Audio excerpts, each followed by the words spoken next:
What's up, BattleTech fans? Today we're painting up a Marik Militia Wolverine, because it's the choice that you voted for in the poll. Though, with Shorty Sneede's Rifleman coming in so close, I might have to do one for that as well, so keep your eyes peeled. As usual, all the materials you'll need are in the video description, so feel free to follow along with the tutorial and check that list out later. Alright, let's get started. I like to use an inexpensive brand of primer available at any O'Reilly Auto Parts called Duplicolor Sandable White. I like this because it gives all the colors on the top a warmer, more vibrant feel. Spray it on gently and give it about an hour to dry. I got my wet palette out and thinned down a bit of Xereus Purple for my base coat. Just a half brush load of water seems to be good enough for me to get a thinned coat of paint in the way that I like it to go on, which is mostly opaque with a bit of streaks. You're gonna see this while you're doing your first coat, so the big thing here is to not panic and just keep going. It's like I always say, you can add more, but you can't take it away. So if you end up having to do an extra layer here or there, it's not the end of the world. Once I lay down the second coat here, you won't be able to notice any of the streaky bits or the areas where the paint wasn't exactly opaque.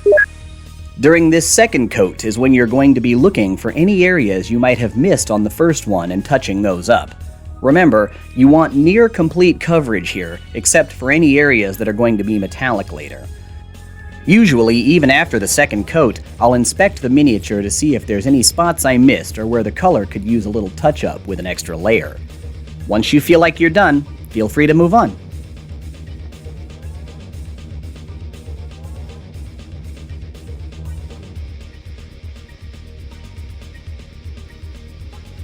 Alright, here we have this problem again.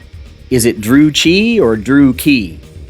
Either way, give the miniature a covering of this at full strength and let it dry for about an hour. Don't be afraid of the wash here. You're looking to create shaded areas where shadows would naturally fall as the liquid pools in the recessed areas of the miniature.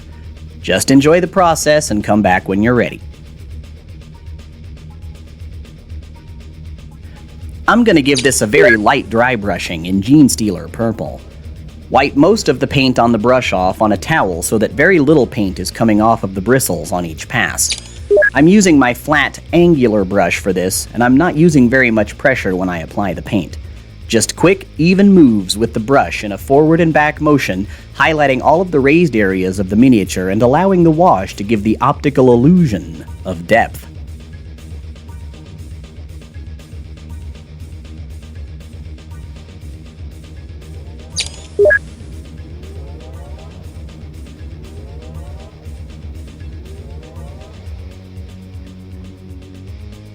Just like I always say with the metallic areas, try to pick your red and blue areas before you start in on them, just so you have a plan going in.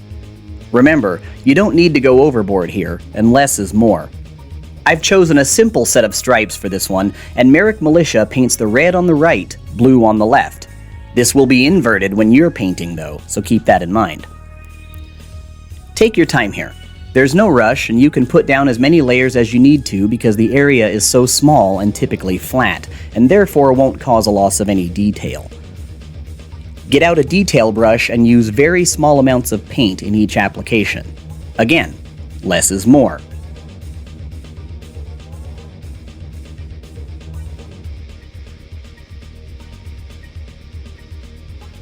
My favorite 1-2 punch for metallics on mecha is Leadbelcher and Nuln Oil.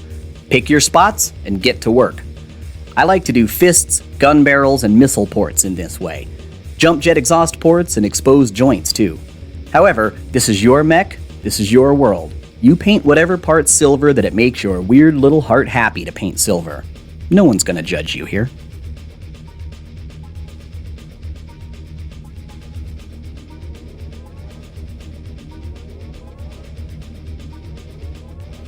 Hit all metallic areas with a coating of Nuln Oil at full strength, and give it about an hour or so to dry. In these tiny recessed areas, a little goes a long way, so you won't have to apply a ton of this to get the desired effect. Go easy, go slow, work your way through it one area at a time.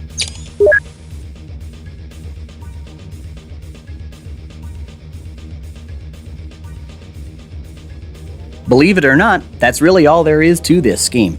After that, the sky's the limit on what you want to do to finish it off. I myself chose a quick dry brushing of the gun barrel and hands with Runefang Steel, and I added the heat effect with Magos Purple and Talassar Blue contrast paints.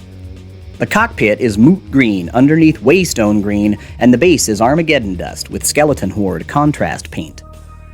I hope you've enjoyed this tutorial, and if you want to see more just like it, subscribe and turn on notifications so you know when they're live.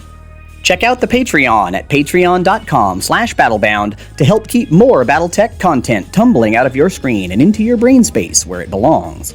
Thanks again for watching. I'm Tuckdavian, and we'll see you next time right here on the Space Lanes.